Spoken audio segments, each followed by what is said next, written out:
This video will show you several modifications and enhancements that we made to make full-time living in our 2019 Winnebago View 24G more comfortable, efficient, and enjoyable.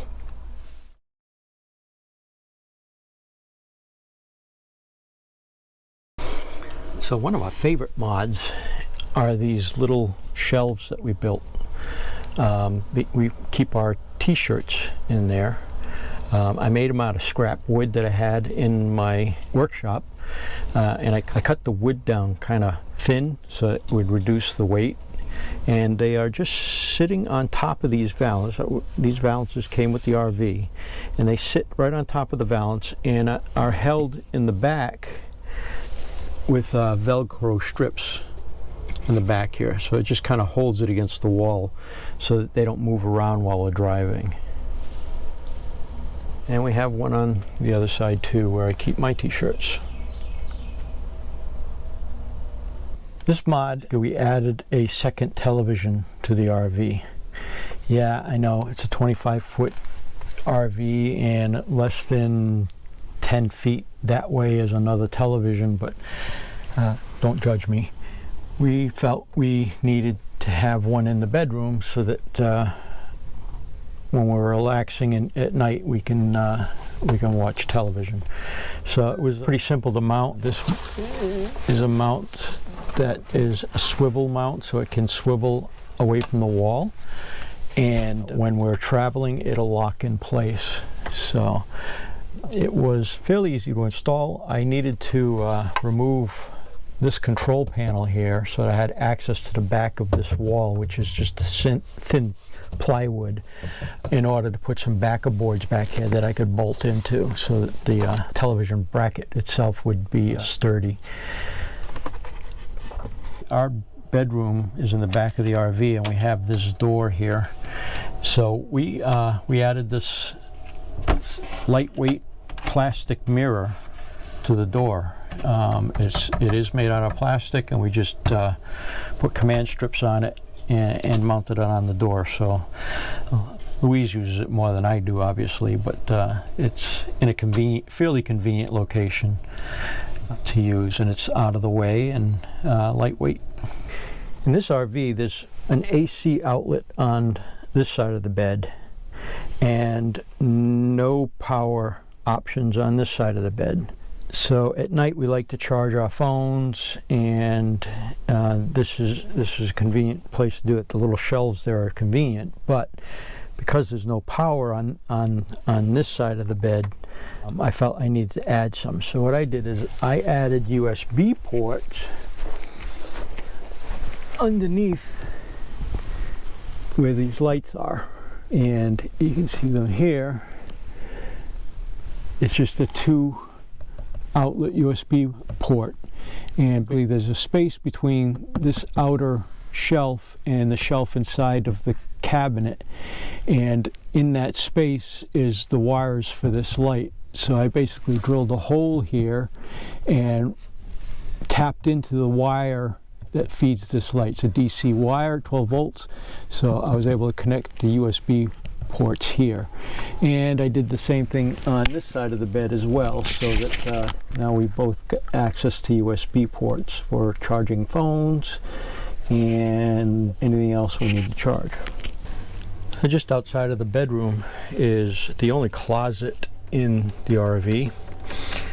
It originally had the coat rack in here, and I took the rod out because we weren't going to be carrying a lot of clothes with us that needed to be hung up. So this freed up a lot of space for us to put in this shelving unit that I constructed out of lightweight lumber. There's probably old 2x4s that I had in the workshop, and I just ripped them down and planed them to about 1 inch thick, and just put in some simple panel material for shelves. And it's velcroed in place so it doesn't move around while we're driving. I did retain a small piece of the rod, and I put the support member in alongside of the shelf, and this rod is there so that if we have to hang something up, we can. We've got this small 6-inch space that we could hang a few jackets if we needed to.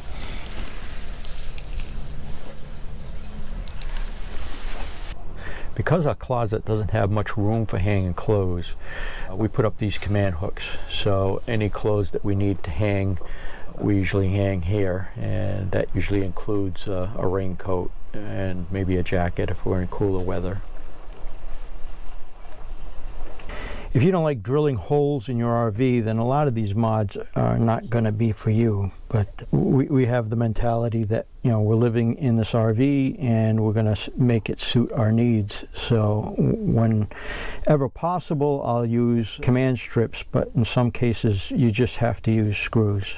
So in the case of the Dyson vacuum cleaner, which is in this corner, it's out of the way, it travels well here, I had to screw into this cabinet here. It basically has been there since we've been on the road. It hasn't moved an inch, and it doesn't rattle much as we're driving either, so it's turned out to be a pretty good spot for it. It's out of the way.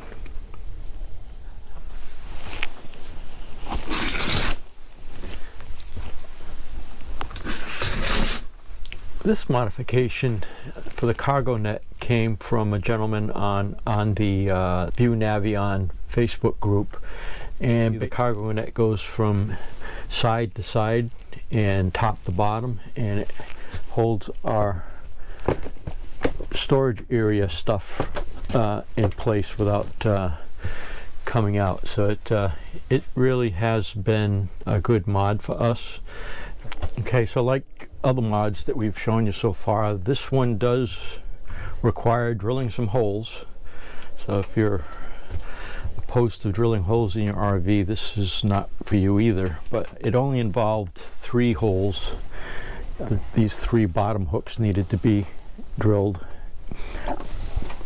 but the rest of the hooks were placed in existing screw points. These were covered by these little caps, and you just remove the cap and there's a screw under there, and you remove the screw and put in the hook in the screw.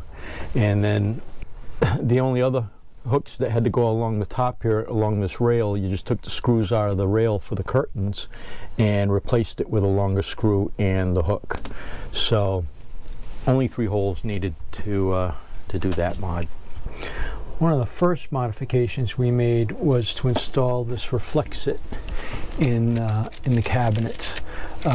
We had read that these areas can get quite hot when the sun is on this side of the RV, so we installed this right after we got the RV.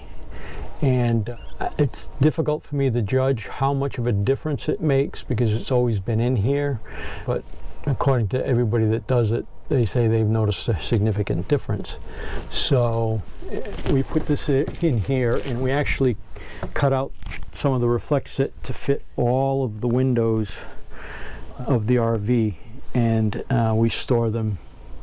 They're laid flat inside of our storage area here in the overhead, and we've yet to take them out and actually install them in the windows. So again, I don't know how well this ReflectIX works, but we have it for the windows in case we ever need them. We haven't done a whole lot of boondocking, so I guess that's when it would really come into play. In an effort to fill unused space, we found this little caddy at Camping World, I think it was, where you could put one of these small boxes of Kleenex in here, and it's held up against this cabinet with Velcro strips, and it's out of the way but yet convenient to get to. We found these little hangers. They have 2 parts. You put one part on the back of a remote control, and the other part you hang wherever you want it to, and you can hang the remote controls up on it. We'd been using it only to hold our glasses, so the other part we don't use, but they're the perfect size and shape for putting the side pieces of your glasses through here. And we have those pretty much scattered around the rig so that whenever we're looking for our glasses. And this little device here is held on with command strips. It's been there for almost over a year now, so it's held up pretty well. It's just a place to hang our keys and a little catch-all for different little small items that we have. I have a flashlight in here, and then we hang our keys here. We made several mods to the screen door portion of the entry door. One of the first mods we decided to make to the door was a way to open the screen door without actually sliding this over and using the lever. I found that to be inconvenient, so I found this device at I think it's Camco. Drill a small hole in the plastic cover here, insert this rubber grommet, and then just insert this simple plastic rod through the grommet, and it sits up on top of the handle, and you just click it like that and it opens the door. So I find that very convenient. The second mod we made to this door was to add this grab handle here. It's held in place with 4 screws, and it makes an extra place to hold on to when you're entering and exiting the RV. And the third modification we made to this door was to add a metal cover to the bottom screen, and that's primarily because of this guy. He likes to nose the door to see if he can get out, and he will also scratch at the door if he hears something on the outside. And I've had to replace the screen several times, so with this in place I haven't had to touch the screen. The other mod we made to this door was a source of a lot of rattling, and the panels here will rattle, and if I just put a bead of caulk here around the perimeter of it, and it doesn't rattle anymore. You can see I haven't done this one yet, and it rattles quite a bit.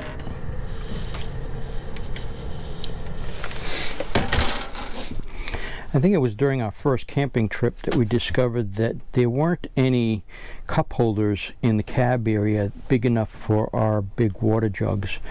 So I immediately started trying to think of a solution and came up with this center console construction.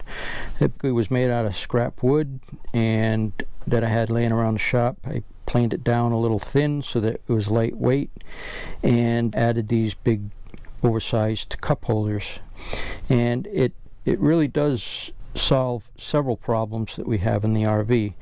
One is that the overhead is a little hard to get to, so we can use it as a step stool, and we can also use it as a junk drawer, if you will, because we can put stuff in it, and we can use it as a hassock. When we are set up in a campground, we can turn the front seats around and put our feet up when we want to.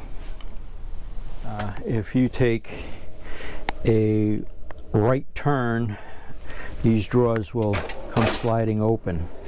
The recommended solution for that is to put heavier duty latches on them, and I think that these were a 3 or a 5 pound pull latch, and that came stock with it, and people recommend going up into a heavier one, maybe 8 or 10 pounds. But I found when I did that it was harder to open them, of course, but these latches would routinely come undone. They're screwed into particle board, and they just wouldn't last. So I won't, and a lot of times the latch itself would jam up for some reason on the heavier pull ones. Maybe it's because I bought them on Amazon and they were cheap ones, I don't know, but they seem to look exactly like the ones that were installed here, only they were heavier pulls. So I wound up putting back the old pulls so that I didn't have to worry about them coming unscrewed or loosening or jamming, and was still faced with the same problem. So what I did is I just drilled a hole through the cabinet here.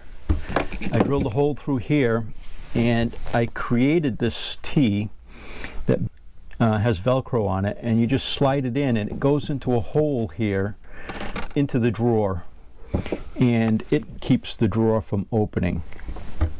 And then when we get to our site we set up, we just remove this, hang it back here, and that keeps the middle drawer from opening. To keep the other two drawers from opening, we have this bungee cord that we just loop through and attach. This drawer can't open, so these won't open as well. So that's the solution that I came up with it. I know it required drilling a hole, but it's far more secure than those stock latches that came with it, and I don't have to mess with the heavier latches that seem to always fail on me.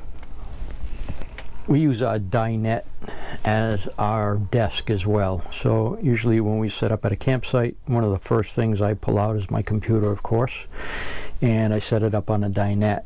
When we're both sitting here with our computers, we both need a place to plug in. So we found this area to be lacking in AC connections. So I installed a multi-plug thing that came from the house. Actually, it's what we had our television and all the components for the television plugged into, and I shortened the cord and I used command strips to hold it up there. And it's been up there since we hit the road, and I think it's only fallen off once because we were yanking on the cords too hard, and basically you've got to kind of pry them off, but otherwise it stays up there pretty securely and gives us plenty of ports to plug into.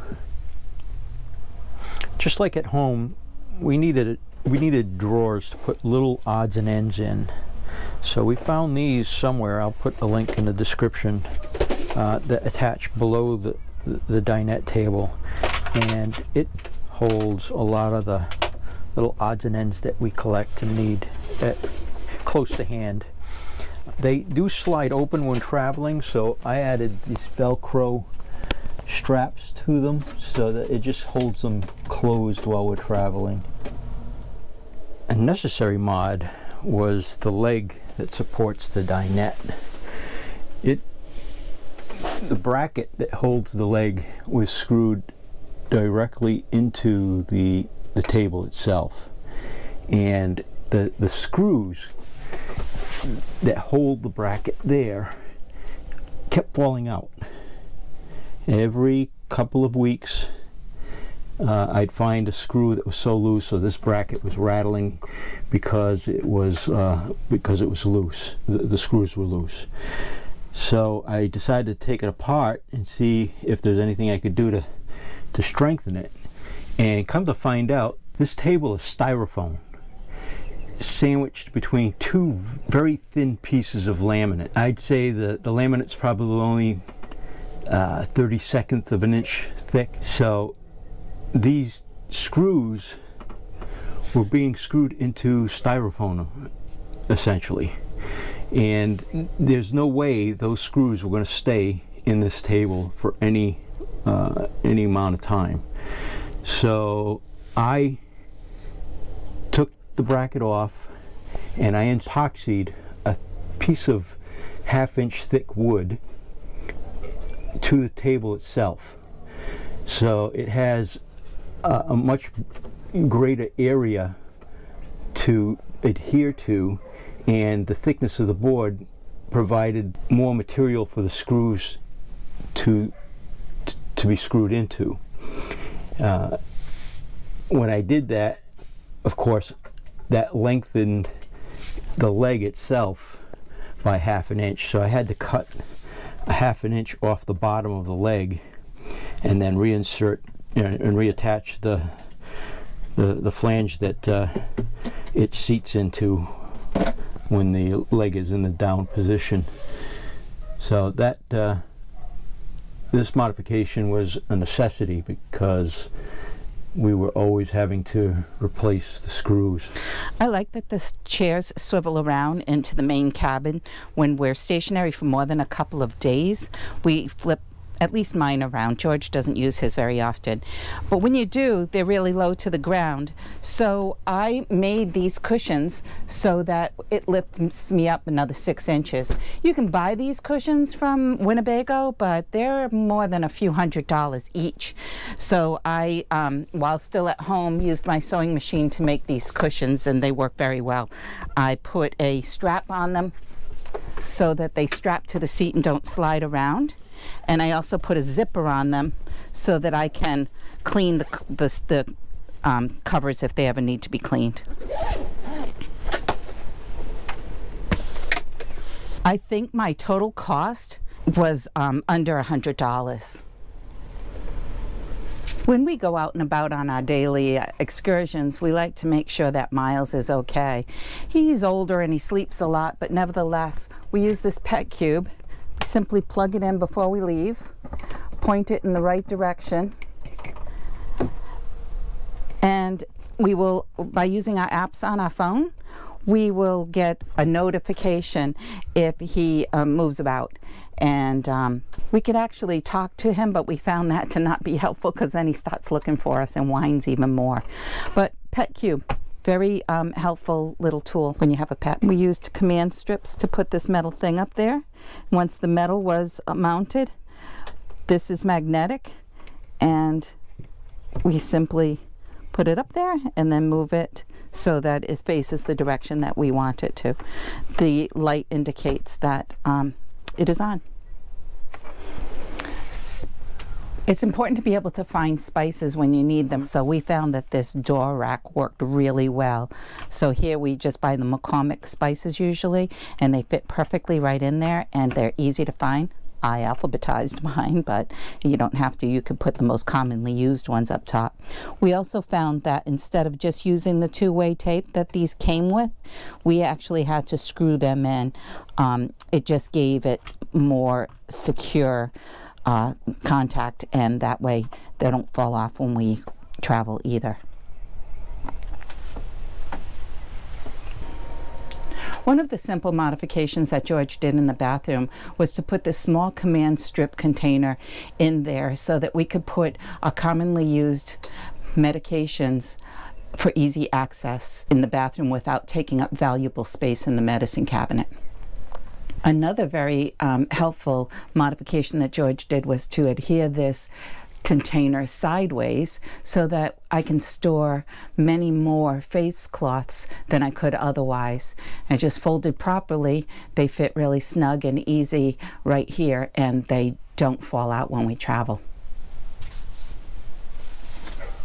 Another very simple modification that we absolutely love is 2 sets of European soap dispensers in the shower. One is readily available to the sink area, and it's body soap and face soap, and the other is directly in the shower, and it's shampoo and conditioner.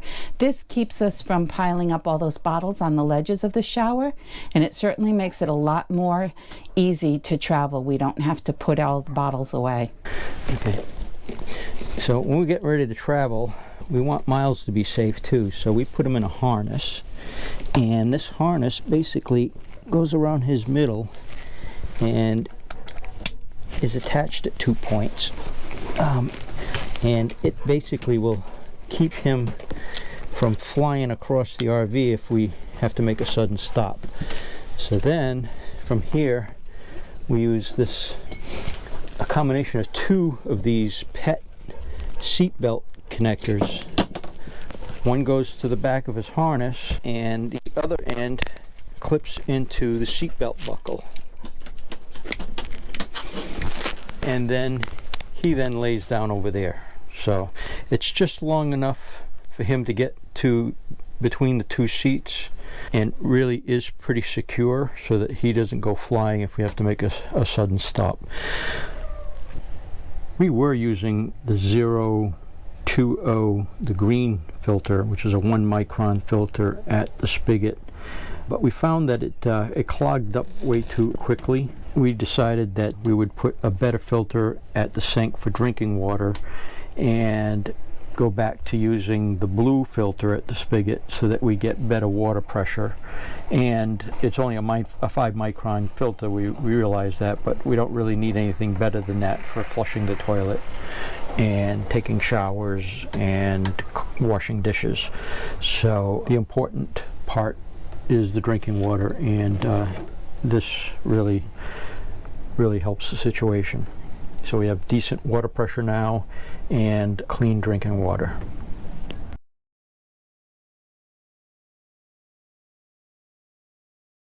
Winnebago put 2 100-watt sun power flexible solar panels on our 2019 View. We recently learned from the View Navion Facebook group that Winnebago is recommending that anyone with these flexible panels on their roof should remove them because they are damaging the fiberglass roof. They are attached directly to the roof, and the high temperatures caused by the sun beating down on the panels causes heat to build up between the panel and the roof and damaging the fiberglass roof. With that in mind, we decided to remove the flexible panels and, if possible, preserve them for use as portable panels in the future. The first step was to remove the 6 screws holding down each panel. These screws go directly into the roof, and caulk is applied under the panel to further hold the panel into the roof.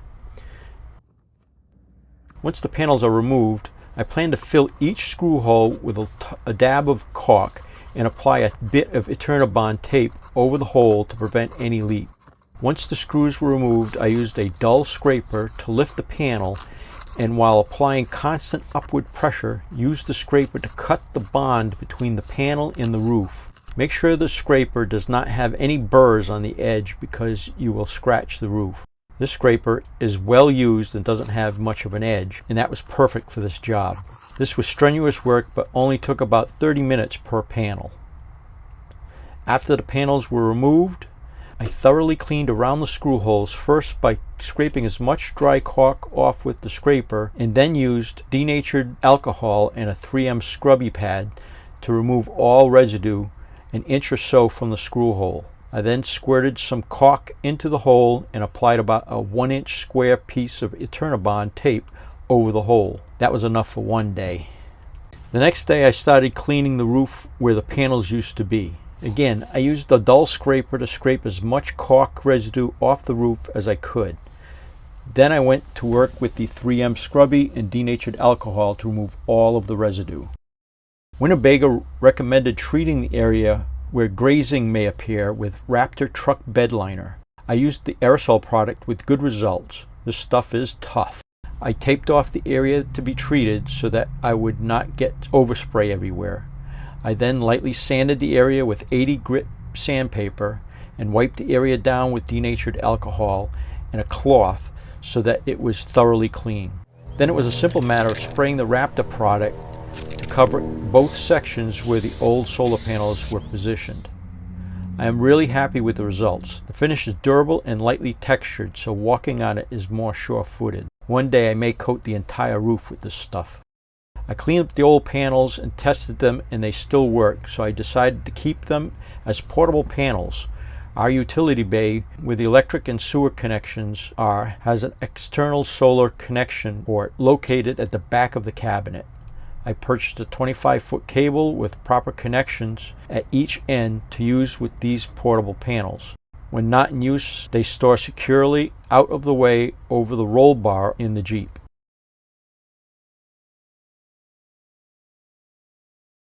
To replace the flexible panels we had on the roof, we shopped around and found these New Power 210-watt rigid solar panels. Dimension-wise, they barely fit on the roof, but we still have plenty of room to walk around if we need to. We installed 2 panels, giving us a total of 420 watts on the roof. With the flexible panels we salvaged, we have solar collection capacity of 620 watts under perfect conditions. Installation was pretty easy. We used these stainless steel standoffs that we bought from Bob Kelly from the View Navion Facebook group. These feet are attached to the roof using special VHB tape, so no drilling into the roof was required. The RV uses SAE connectors, and the new power panels have MC4 connectors. So this required an MC4 to SAE adapter cable for each panel. The RV and these panels also have reverse polarity. What this means is the solar panel positive and negative cables are reversed, so we had to use a SAE polarity reverse adapter on each panel before connecting to the cable junction box on the roof.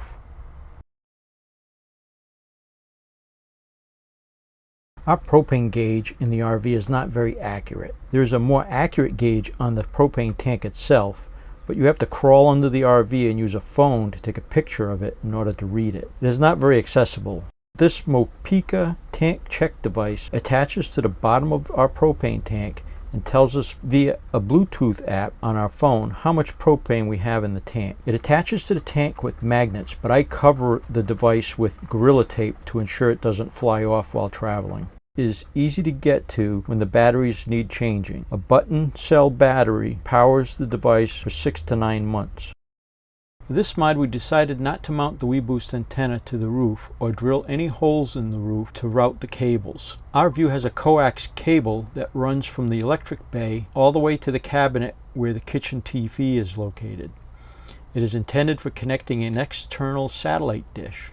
We don't have a satellite dish, so our weBoost antenna connects to the area behind the TV via this coax cable. In an effort to get the weBoost antenna as high as possible above the RV, we attached it to our Harbor Freight flagpole using a pipe clamp and mounting bracket that came with the weBoost.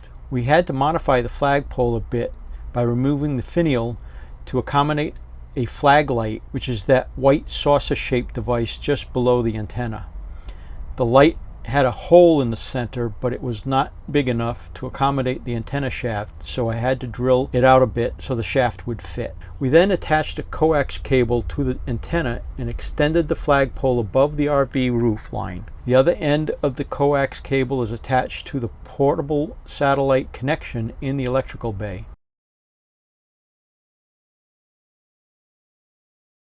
This connection comes out behind the television in the kitchen, where we hardwired the weBoost transmitter to a 12-volt line with a switch. If we don't need the weBoost, we can just shut it off and not bother connecting the wire at the flagpole. The best part is no holes drilled in the roof.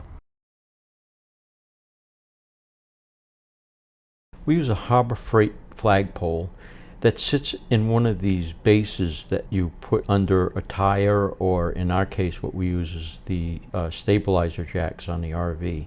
To stabilize the flag once it's raised up, we use a suction cup grab bar. It adheres very well to the side of the RV, and then I use a small piece of pool noodle and some bungee cords to attach the pole to the suction cup grab bar.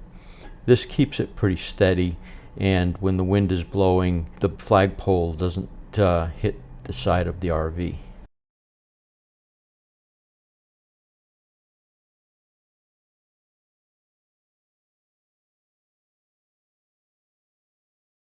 In the first few weeks of traveling, I learned that I did not like attaching the hose to the stock water connection. The plastic knob was hard to get tight and would always leak. I added this 45-degree garden hose elbow and tightened it until it wouldn't leak. Then I added a quick connect fitting to the elbow and to my 0G hose. Connecting the freshwater hose is now a snap, and the 45-degree elbow takes some tension off of the fitting when the hose is connected. The outside cabinet doors on the View Navion are the worst design. Instead of opening sideways like most RVs, they open up. You have to get on your hands and knees and climb under the doors in order to access the cabinets. I found this helpful hack on the View Navion Facebook group, where I simply moved the lift arm bracket up one screw hole. Doing that adds 3 or 4 inches to the height in which the door opens, making it much easier to access the cabinet. We use a Blackstone griddle for most of our cooking. We use it almost every single day. It didn't take long to get tired of replacing those 1-pound Coleman propane bottles. This mod was easy for us because we have a propane generator.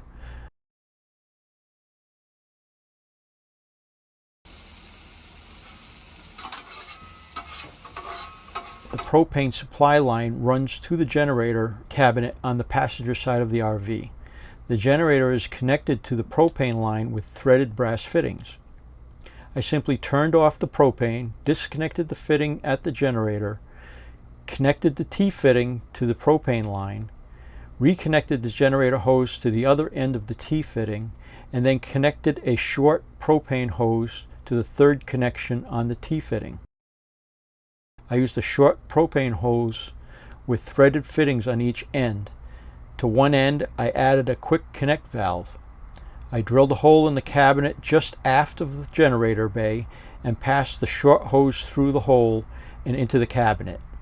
I drilled a second hole in the bottom of that cabinet so that I could pass a 12-foot propane hose into the cabinet and still be able to close the door. When not in use, I put a rubber stopper in that hole at the bottom of the cabinet.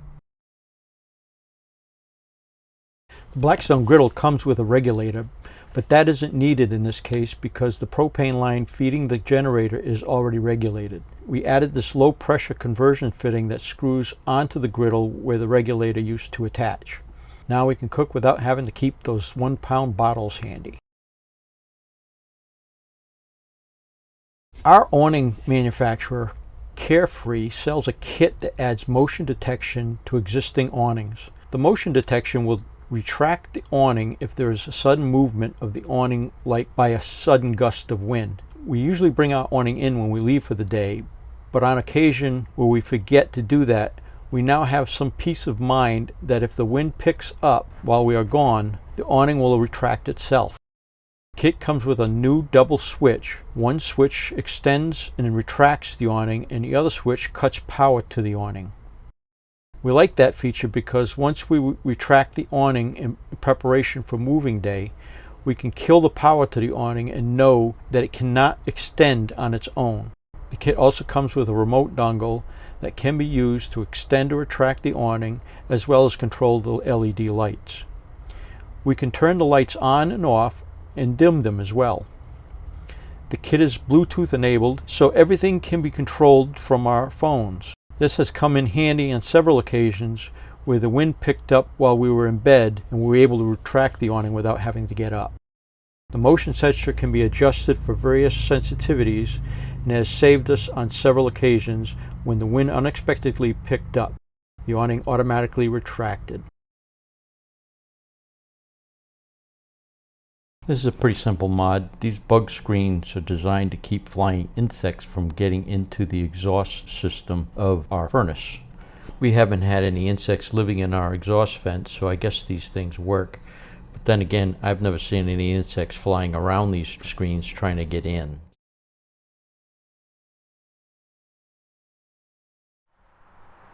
This is another simple mod, but we wanted to have the ability to hide some keys so that if we ever locked ourselves out of the RV, we'd have keys to be able to access the RV again. So what we did is we replaced the key lock on our basement storage with a combination lock. This lets us hide keys in the basement, and then if we ever get locked out of the RV, we can use the combination lock to gain access to the basement, get our keys, and gain access to the RV.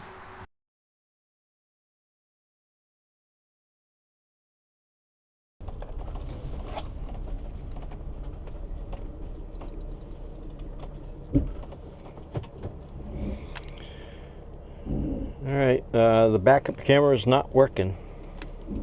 No big surprise. Come on back. So our backup camera has been failing slowly over the last couple of years. It started to fail probably about 2 years ago, and it would work occasionally. Sometimes we'd pull into a spot, put it in reverse, and the backup camera would come on, and it worked for the whole time we needed to back up. Other times it would work for a second or two, and then it would get no video signal. and it was very sporadic. Sometimes it would come on and off, on and off, on and off really quickly. Sometimes it wouldn't come on at all. We've done a lot of research on it. A lot of people have the same problem with the View Navions, and most people have found that there's a loose connection behind the head unit. And I've taken that apart several times and found the connection and taped it off, but it made no difference whatsoever. I have found another connection right near the camera, but Winnebago buried that connection between the shelf in the storage compartment over the bed. There is a gap between the floor of the cabinet where there's other wiring for the lamps that are back there, and they put that connection in there. So I was able to remove the panel, and I found the connection and tightened that one up, and it made no difference whatsoever. So for the last 6 months or so, I've been saying, yeah, we're going to have to replace this backup camera. Haloview reached out to me and asked if I would like to do a video on a new product that they're coming out with. It's a backup camera, and I said, you know, your timing is impeccable because I'm thinking about replacing my backup camera. So they sent me this BT7. It's a backup camera and a tire pressure management system, all in one device. So we're going to go ahead and try to install this in our 2019 Winnebago View, and we'll take you along for the ride. So let's go over the product itself and what it comes with. And it comes with this nice large screen. It is a 7-inch screen, and it comes with 2 antennas. It's 1080p. It's got USB-C connection here, so you can give it power with USB-C. It's got a spot for SIM card for recording videos. And it's got the mounting bracket on the back. It comes with 2 styles of mounting brackets. The first is a suction cup one, and it also comes with a VHB tape, so you can permanently mount this if you want to. It comes not with 1, but 2 signal boosters. Now, these signal boosters are for the tire pressure monitoring system.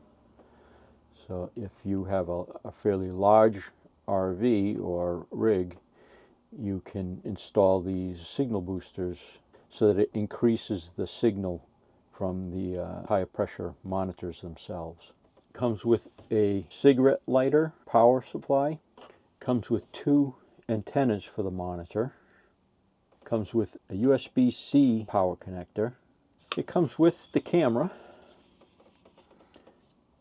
The camera is high-resolution camera, 1080p, and it also has an antenna to boost the signal. It comes with various cables for connecting the monitor and the camera. This one's a pairing cable, so that you pair the camera with the monitor before you install it. By default, the camera comes paired with the monitor on port 4 of the device. It also comes with a gasket for mounting the camera. Looks plenty big for covering the hole that I have in the back of the RV. It comes with user manuals and various supplies, screws for attaching and making the connections. It comes with cleaning supplies for cleaning for where you're going to install the camera. It comes with batteries for the tire monitors. And that's it. So that's a complete kit.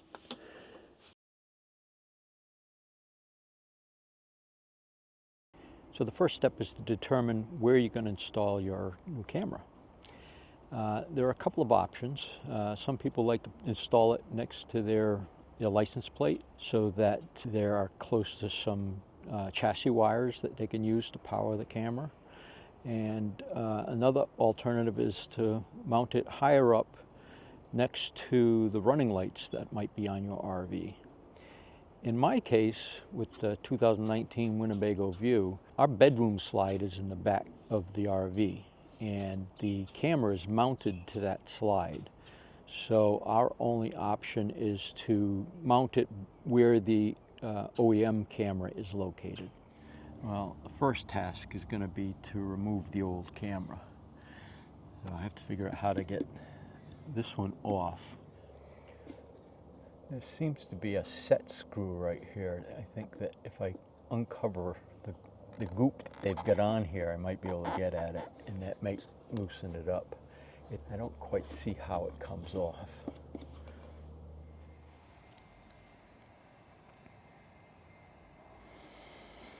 Yep, there's a screw there.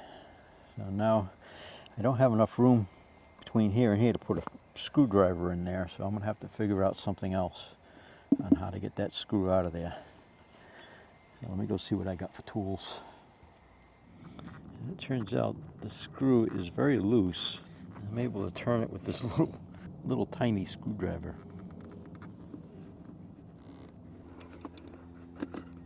Alright, I got the screw out. And now, try to get rid of the rest of this caulking off of here. There it goes. Okay.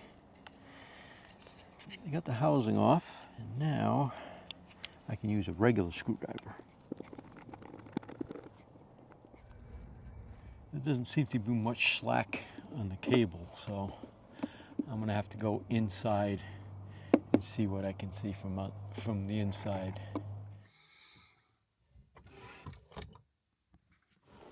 The wire goes from underneath here where there's a connection up to here, so I have to remove this piece. The wire comes out from underneath here and goes into this hole, which is behind the camera. From what I can feel, it sounds like they've got a lot of caulking or some sort of sealant in there, and that's probably why I can't pull it out. But I've got a little slack here, so we'll see if that makes a difference. Yeah, it's the sealant that's holding it back. I need to try to cut it if I can. All right, so I cut it off. This is the camera, the old camera.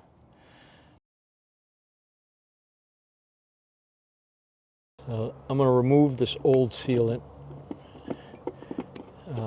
just so that we've got a clean surface to work with.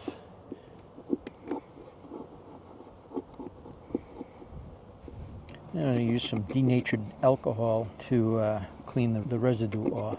Now I'm just going to find where I want to put the gasket for the new camera. If I line it up with the center of this hole, leaves the old holes exposed. So I'm going to lower it down a little bit, just so that this gasket covers those old screw holes, and I'll fill them with sealant, and that should make this completely waterproof.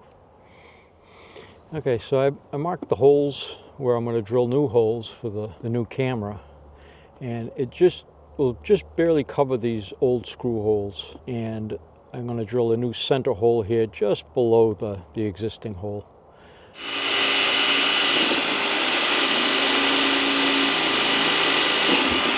Now I'm going to pre-drill screw holes in these elongated screw positions. That way there I can adjust the camera so that it's level.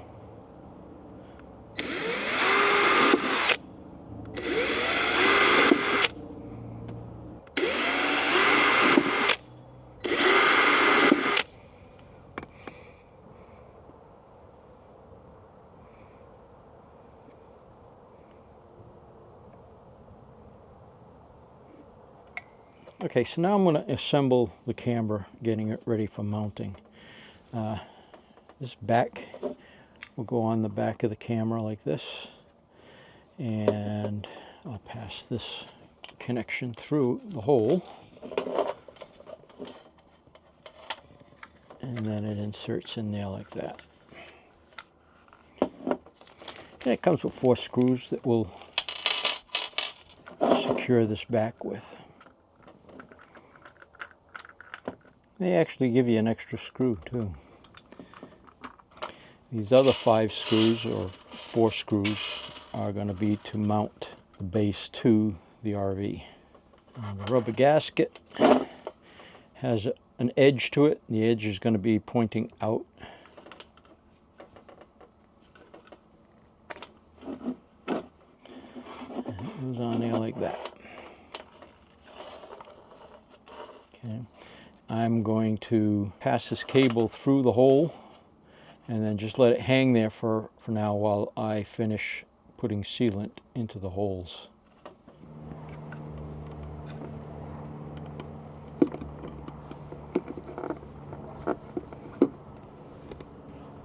I'm going to put a bead of sealant around the hole.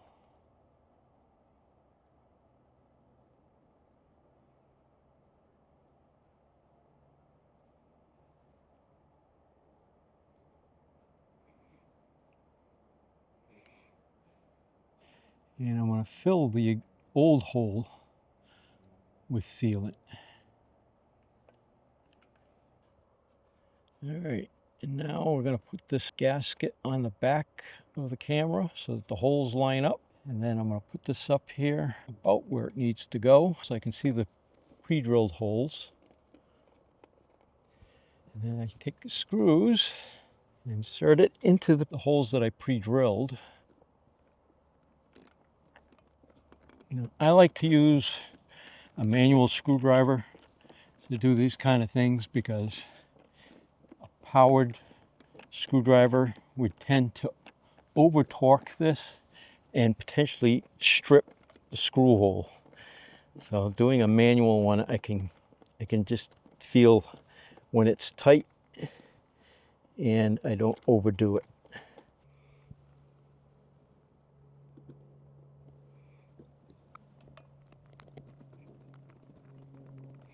I'm not going to over tighten them yet because I want to try to make sure that it is straight. I'm looking at it and it looks pretty level to me. All right, it seems pretty sturdy. Now I'm going to put sealant all the way around it.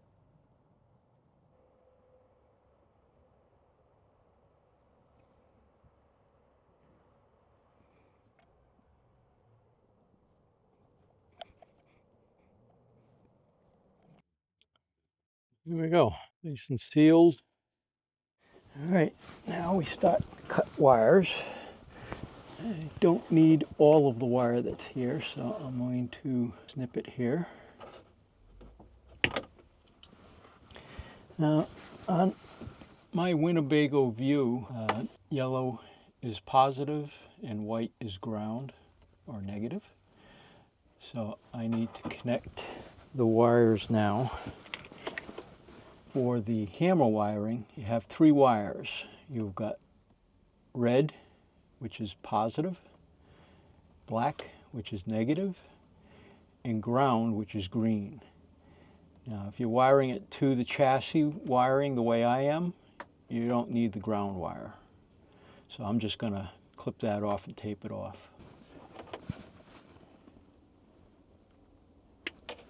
Now I'm using these solder and seal connectors. They have solder in them that will help solder the two wires together. And it also seals it and makes it waterproof. Okay, so red is going to go to yellow and black is going to go to white.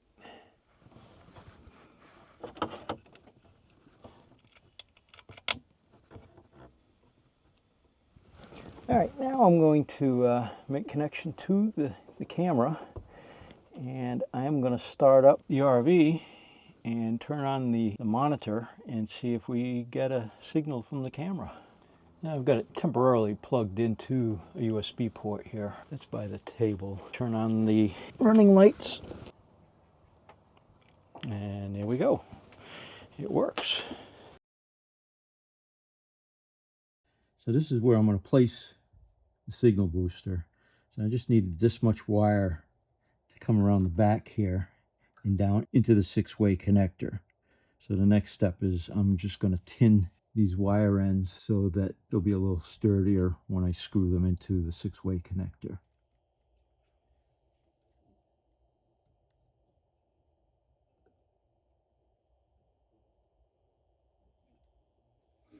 Okay, so I soldered the two neutral wires together so that they'll fit in here and hold pretty snugly.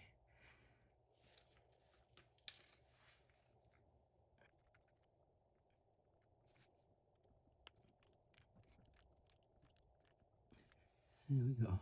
That's nice and snug. The power wire just goes in the center post, and that will receive 12-volt power from the RV. And everything's snug. And here we go. Now, I need to pull this through.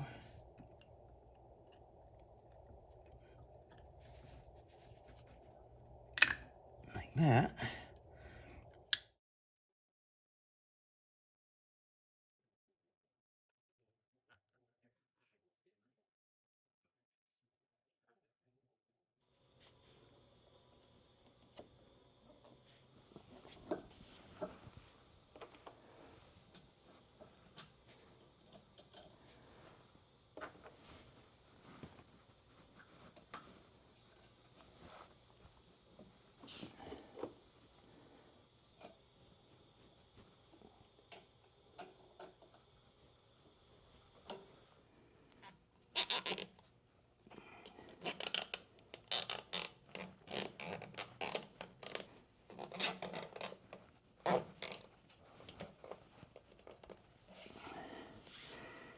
And that's it.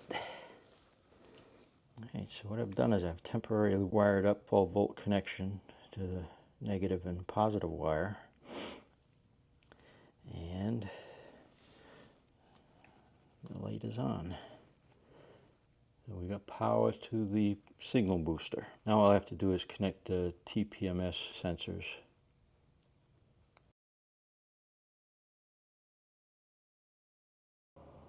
The next step is to install the tire pressure monitoring sensors. And the easiest way I've found to do this is to connect a small battery pack. I have this USB battery pack that I can plug the monitor into so that I can carry it around and set up the tire pressure monitoring sensors. It just helps to make the monitor a little bit more portable. The tire sensors come with a couple of components. The cap twists off, and then you can install a battery. It's a CR1632 battery. You just slide it with the positive side up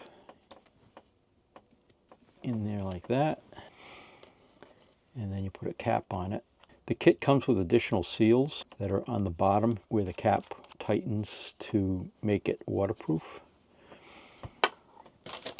And the kit comes with extra seals, and it also comes with this little nut.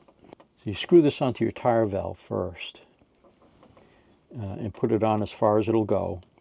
And then when you put the sensor onto the tire valve, you'll tighten it, and then you loosen this back up so that it comes up and touches the valve.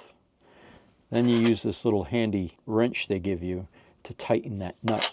And that makes it not impossible, but very difficult to remove this sensor. It's kind of a theft deterrent. It's not easy to remove this once this nut is tightened up against it. To register the sensors manually, you simply select the tire, click on the ID, and then enter the ID using the keypad. You can find the serial number on the cap of the sensor. Once you enter the number, remember to hit the return key. An alternative to manually entering the sensor IDs is to let the monitor detect them.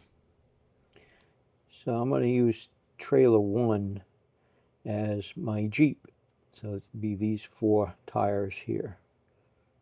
I'm going to start with the driver's side front.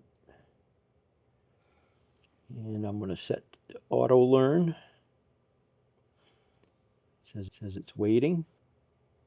And it's detected it. This is by far the easiest way to set these up. We're going to do the last tire now. And then we put it into, we select the tire. This is the passenger front, and we select auto learn, and we put the sensor on, and it detects it almost immediately. Now I have to go through and adjust the tire settings. So the maximum tire pressure for my Bridgestone tires is recommended to be 40 psi. So I'm going to set this value to 39. And then press enter. And that should make the warning go away. And I'm going to do the same thing for the other axle.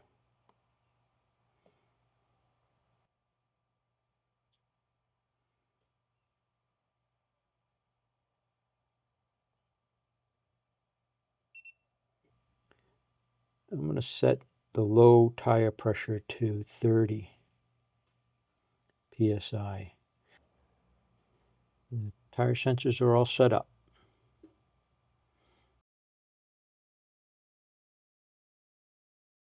The backup camera has a microphone. I can see that might be handy sometimes. It also has some LED lights. I don't know how bright they'll be, but it might come in handy if we ever have to connect or disconnect the Jeep in the dark. Well, we're all hooked up and ready to test drive. Camera's working great. I got to get used to where those lines line up on the front of the Jeep, so when I'm backing up to it to connect the Jeep, I'll know when to stop. But that'll come with time. Right now it looks like if the red line is up against the headlight on the Jeep, then that means I've got plenty of distance for connecting the tow bar.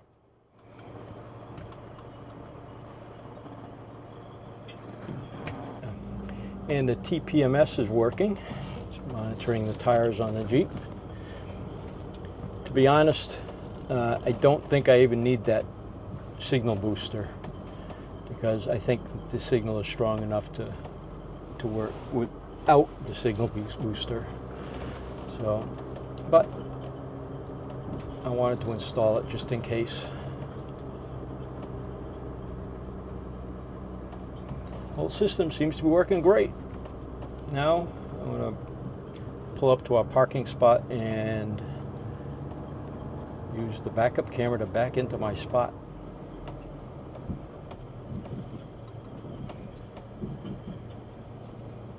If you have any questions about the Haloview BT7, please leave it in the comments below so that other viewers can benefit from the answers.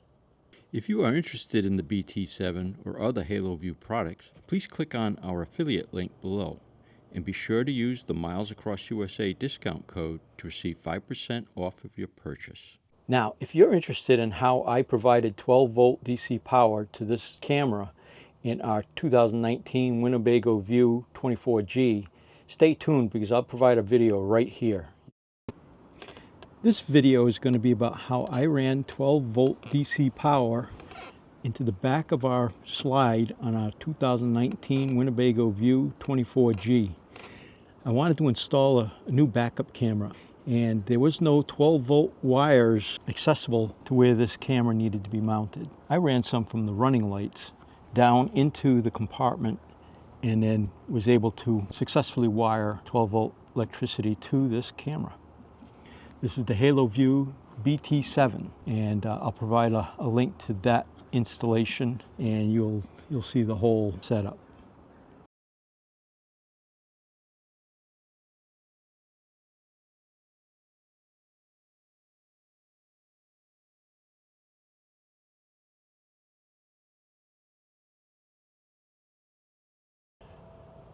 All right, so on the Winnebago View 24G, the slide is in the back, and that's where the camera is mounted, on the slide. So I don't have any DC power going up to where that camera is. So my plan is to tap into the wires that are going up this corner and going to the running lights at the back of the RV. Those come on when you turn the lights on. So when we're driving or backing up, I just have to make sure I turn the lights on so the power will come to the back of the RV and then to this camera that we're going to install. So the plan is I'm going to take this brake light off and access the wires that are going to the running lights and splice into them. Now, to be clear, There are DC power lines in this cabinet over the bed to supply power to the reading lamps, but they are always powered.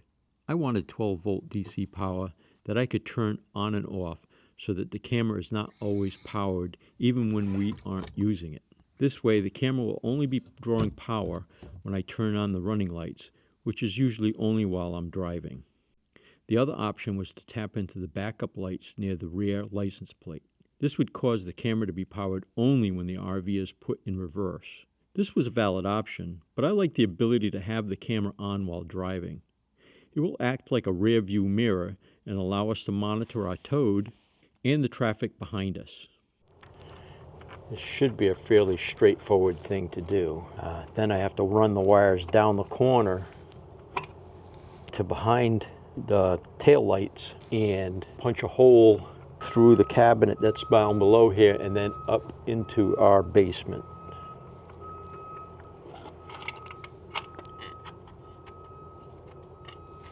Don't want to lose the screws. So this wire loom has got all the wires for the brake light and the wires that run up to the running lights. Okay, so according to the wiring diagram for this year and model of Winnebago View, the symbol MM on this wire indicates that it is the chassis clearance lamp, or the running lights. And this other yellow power line is X, which is, according to the wiring diagram, chassis brake lamp circuit. So I don't want that one, I want this one, and I can tap into this ground wire as well.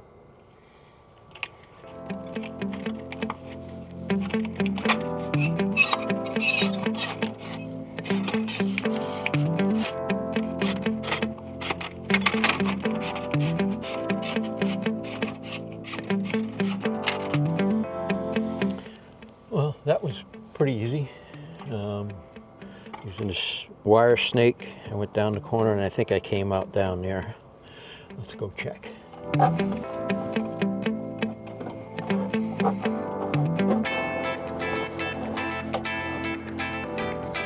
Well, here's my snake.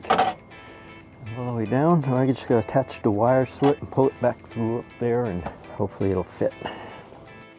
Alright, so what I'm going to do is I'm going to run 14 gauge wire. I got yellow and white, and I'm going to wrap it in this wire conduit. It's split. I just have to insert the wires. I'll electrical tape it to my wire snake and see if I can pull this up through that channel in the corner to where I'm going to connect it to the running light wire. Cut a little bit longer than I need, and then using the split that's in the conduit, I'll just insert these wires the full length of this part of the conduit. I might have to add more as I go, but now I'm going to just tape this off so it won't keep sliding.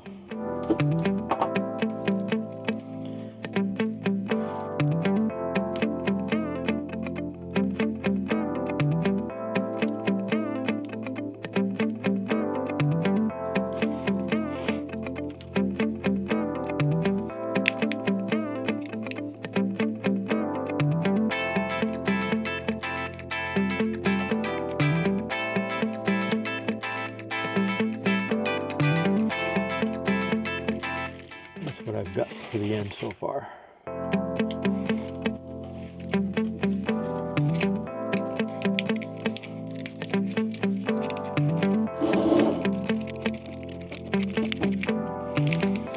I'm doing this because, you know, there's going to be no way for me to really secure this wire in that corner of the RV.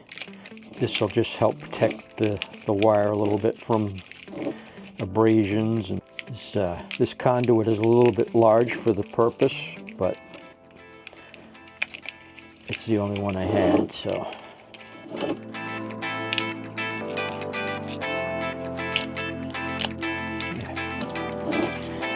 All right, let's go out and see if we can pull this up that corner.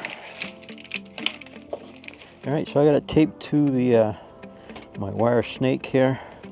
It's pretty secure, and hopefully it'll pull right up into the corner without getting snagged on anything.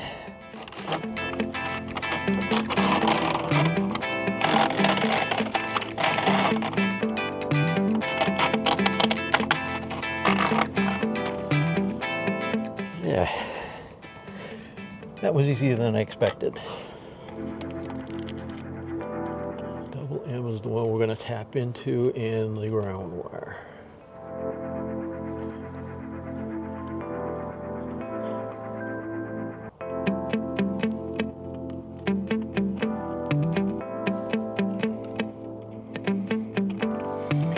That's where I'm going to put the splice. Gotta just be very careful you don't cut any of the existing wires. Cut off about 1 inch of the insulation.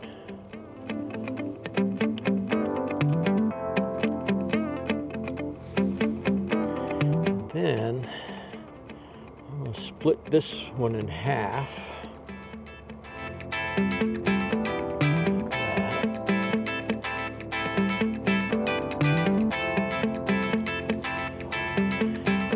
This will go between that, all the wires to go through. And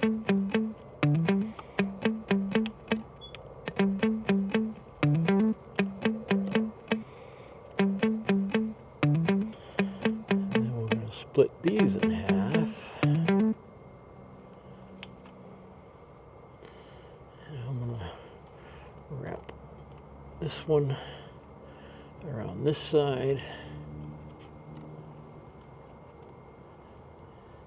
and this one around this side, and I'm just going to wrap them around really tight.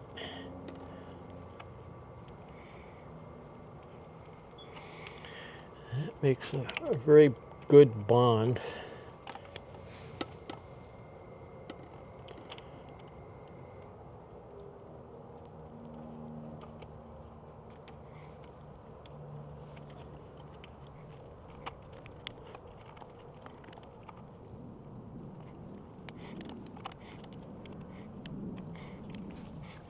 Okay, now we just do that with the neutral wire. Put these back into their conduit. There they were.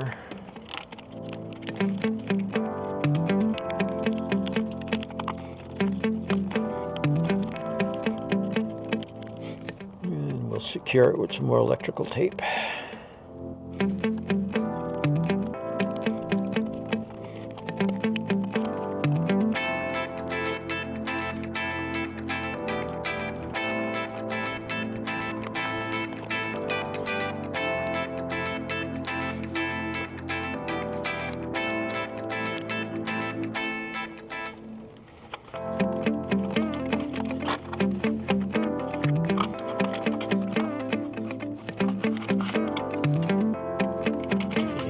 In here.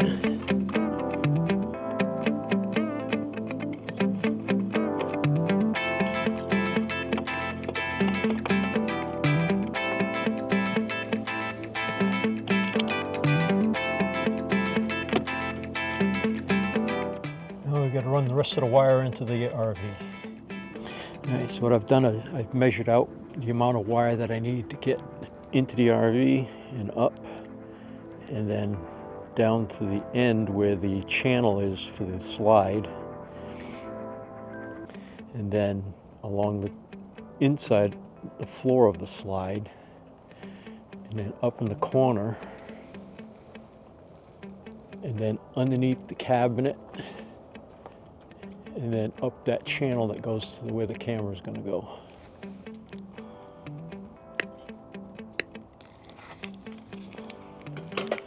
I needed to drill 2 holes big enough to fit the conduit into this cabinet. One towards the taillight where my wire snake came out, and one up into the basement area where I will have to provide access to by cutting a hole in the wall in our basement. The corner of the outside cabinet is under a covered portion of our basement, so I had to cut a hole into the basement wall in order to access the wire. I hate cutting holes in the RV, but in this case, I will be able to make use of that space and will cover that hole with a frame and cover. It doesn't mean we can carry more stuff with us, but it will give us the opportunity to spread out some of our smaller things that we don't use often into the space, making our basement area less cluttered. I have access to a 3D printer, so I will design and print a frame and door to cover the hole that is similar to the one you can buy on Amazon. I'll provide a link to it in the description below this video. Alright, so I snaked the wire from the back of that corner over there to under the foot of the bed, where I had to remove all of these panels in order to run the wire up to behind here into this channel that runs under the slide out, and then the wires will go into these channels here, then along the floor of the slide out, or the floor of the bed, to the very back of the RV, where I'll have to turn and get up into this corner, all the way up that corner, and then come in underneath this compartment here, where I'll be able to run up and then into the hole where the original camera was.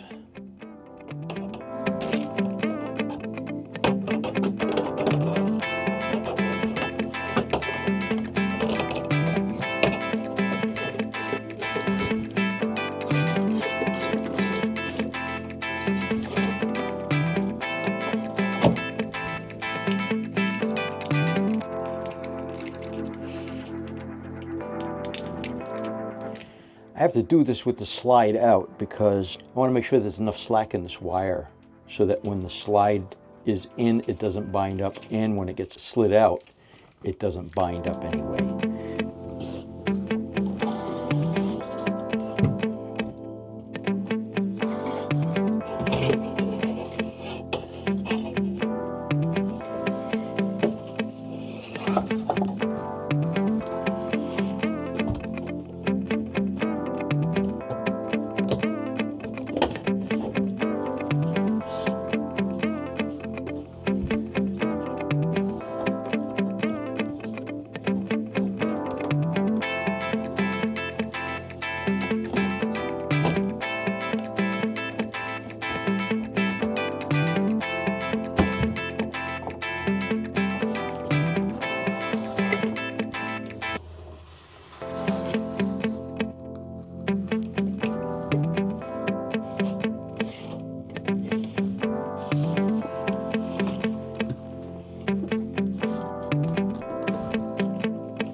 I think there's going to be enough slack in that cable.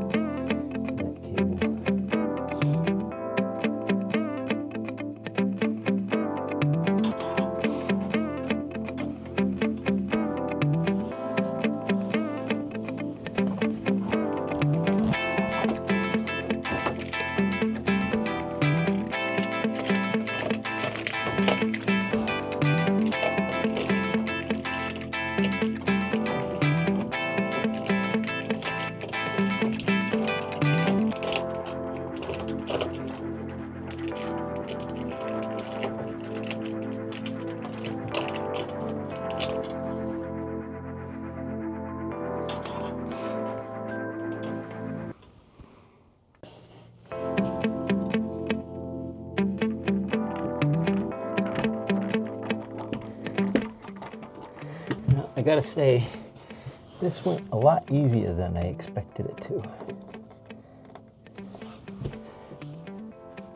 The fact that Winnebago put this channel in here made a big difference.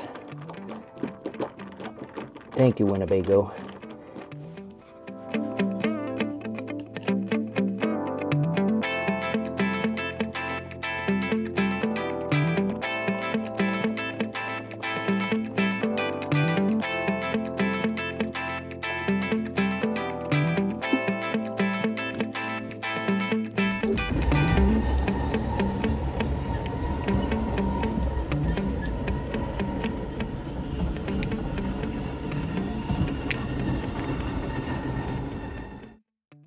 And basically that's it. I now have 12-volt DC power available for the new Haloview backup camera when I turn on the running lights. If you are interested in how I installed the Haloview BT7 backup camera and TPMS system, click on this video.